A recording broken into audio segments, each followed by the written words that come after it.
We We remember. we don't remember. We want to remember. Her dad. Oh, you go ahead. So, Robert Service came through Moose Jaw in 1896 on the train and settled out in Vancouver or Victoria, and went on to become a great Scottish-Canadian poet. One of his lesser-known works is called The Three Bears, and it's kind of about rural life and the challenges that go with it. And yeah, I learned it in high school, so it's a 50th anniversary recital. Ma tried to wash her garden slacks, but she couldn't get them clean, and so she thought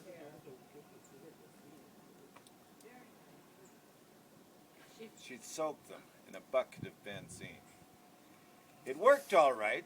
She wrung them out and wondered what to do with all that bucket load of high explosive residue. She knew that it was dangerous to scatter it around because Grandpa liked to throw his lighted matches on the ground. Somehow she didn't dare to pour it down the kitchen sink, and what the heck to do with it, poor Ma just couldn't think. Then nature seemed to give the clue. As down the garden lot she spied the edifice that graced a solitary spot. Their palace of necessity, the family joy and pride, enshrined in morning glory vine with graded seats inside. Just like that cabin Goldilocks found occupied by three, but in this case, B-E-A-R was spelled B-A-R-E. A tiny seat for baby bear, a medium for Ma, a full-size section sacred to the bear of Grandpapa. Well, Ma was mighty glad to get this worry off her mind, and hefting up that bucket so combustibly inclined, she headed down the garden to that refuge so discreet and dumped the liquid menace safely through the center seat. Next morning, old Grandpa arose. He made a hearty meal and sniffed the air and said, "By gosh, how full of beans I feel. Darned if I ain't as fresh as paint. My joy would be complete with just a quiet session on the usual morning seat. To smoke me pipe and meditate, and maybe write a poem, 'cause that's the time when bits of rhyme start jigging in me dome." He sat down on that special seat, slick, shiny by his age, and looking like Walt Whitman, just a silver-whiskered sage, he filled his corn cob to the brim and tapped it snugly down, and chuckled, "Of a perfect day, I reckon this the crown."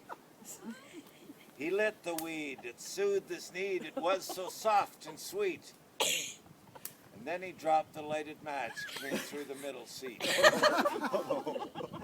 His little grandchild, Rosaline, cried from the kitchen door, "Oh, Ma, I fear there's something wrong. I heard a dreadful roar." "Oh, Ma, I see a sheet of flame. It's rising high and higher. Oh, Mommy dear, I sadly fear our comfort cot's caught fire." Poor Ma was filled with horror at them words of Rosaline. She thought of Grandpa's matches and that bucket of benzene. So roaring down the garden, she ran with all her power. For regular was Grandpa, and she knew it was his hour. Then gasping Rosaline, they peered into the fire. A roaring, soaring furnace now, perchance old Grandpa's pyre. But as them twain expressed their pain, they heard a hearty cheer. "Behold the old rapscallion, squatting in the duck pond near. His silver whiskers singed away, a gosh almighty wreck, with half a yard of toilet seat entwined about his neck." He cried, "Say, folks, oh, did you hear the big blowout I made? It scared me stiff. I hope you uns was not too much afraid. But now I best be getting out of this dog-gasted wet. For what I aim to figure now is what the hell I at."